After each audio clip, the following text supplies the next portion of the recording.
আসসালামু আলাইকুম রহমতুল্লাহি ওয়া বারাকাতুহু। প্রিয় বন্ধুরা, আশা করছি আপনারা সকলেই ভালো আছেন। আমাদের কাছে একদিনই ভাই জানতে চেয়েছেন স্বামী তার স্ত্রীকে কি কি শব্দ বললে স্ত্রী তালাক হবে। ধন্যবাদ দিনী ভাই, আপনি সুন্দর একটি প্রশ্ন করেছেন আমাদের মাঝে। আল্লাহর কাছে সবচেয়ে অপছন্দনীয় বৈধ বিষয়ের তালাক। তালাক মানে ত্যাগ করা, ছেড়ে দেওয়া। শরিয়াতের ইসলামিয়া আনুষ্ঠানিক বিবাহ বিচ্ছেদকে তালাক বলা হয়। ইসলামে তালাক দেওয়া বৈধ হলেও অনুসঙ্গিত করা হয়েছে।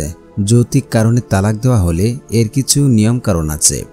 স্বামী যদি স্ত্রীকে রাগের মাথায় বলে, তুমি চলে যাও, বাপের বাড়িতে যাও, তুমি আমার উপর হারাম, আজ থেকে আমি তোমার নেই বা তোমার স্বামী নই, তুমি আমার স্ত্রী নও, তোমার নিজের বিষয়গুলি নিজে দেখো, তোমাকে মুক্ত করে দিলাম, তুমি ইদ্যত পালন করো, এই জাতীয় যেসব কথাই বিচ্ছেদের প্রতি ইঙ্গিত করে এই শব্দগুলি তালাকের নিয়তে বললে তালাক হয়ে যাবে।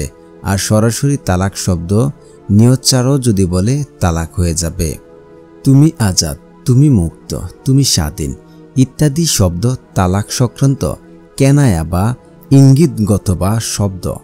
তালাকের নিয়তে বা তালাক সংক্রান্ত আলোচনার সময় বললে এসব শব্দ দ্বারা তালাক পতিত হয়ে যাবে। তালাকের নিয়ত ছাড়া এমনিতেই বললে এর মাধ্যমে কোনো তালাক পতিত হবে না। এখানে গুরুত্বপূর্ণ বিষয় হলো নিয়ত। তালাকের নিয়ত করলেই এই ইঙ্গিতবহ শব্দগুলির মাধ্যমে তালাক পতিত হবে। তবে কোনো এলাকায় যদি তালাক শব্দের সমর্থ হিসাবে তুমি আজাদ, তুমি মুক্ত, তুমি স্বাধীন ইত্যাদি শব্দ ব্যবহার হয়ে থাকে, যেমন বাংলাদেশের ডিভোর্স, ছেড়ে দিলাম শব্দগুলো তালাকের বিকল্প বা সমর্থক শব্দ হিসাবে ব্যবহার করা হয়ে থাকে, তাহলে সেটি সরিহ তালাক তথা পরিষ্কার তালাক শব্দের অর্থই ধরা হবে। ছেড়ে দিলাম বললে তালাকই বুঝবে। তখন উক্ত এলাকায় উপরোক্ত শব্দ বলা তথা তুমি আজাদ, তুমি স্বাধীন, তুমি মুক্ত ইত্যাদি ব্যবহার করলে তালাক হয়ে যাবে। কিন্তু আমাদের দেশে অনেক স্থানেই তুমি স্বাধীন, তুমি মুক্ত, তুমি আজাদ ইত্যাদি শব্দকে তালাকের সমর্থ শব্দ হিসাবে ব্যবহার করা হয় না, বরং এটি কোনো কাজে বা দায়িত্বের বিষয়ে মুক্ত হিসাবেও ব্যবহার করা হয়ে থাকে।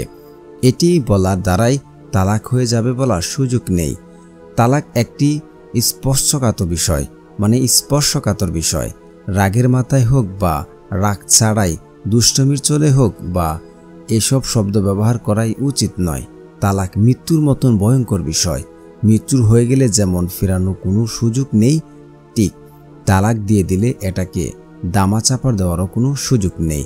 তাই যত রাগই আসুক এসব শব্দ পরিহার করতে হবে। তালাক দিতে হলে শরিয়া পদ্ধতিতে তালাক দিতে হবে। তালাক আল্লাহর কাছে খুবই অপছন্দের। শয়তান শুধু চাই স্বামী স্ত্রীর মাঝে বিচ্ছেদ ঘটাতে। এই বিষয়ে সতর্ক থাকা খুবই জরুরি। আশা করছি ভাইজান আপনি যে বিষয় জানতে চেয়েছেন বুঝতে পেরেছেন। ধন্যবাদ এতক্ষণ ধরে আমাদের সাথে ভিডিওটি দেখার জন্য।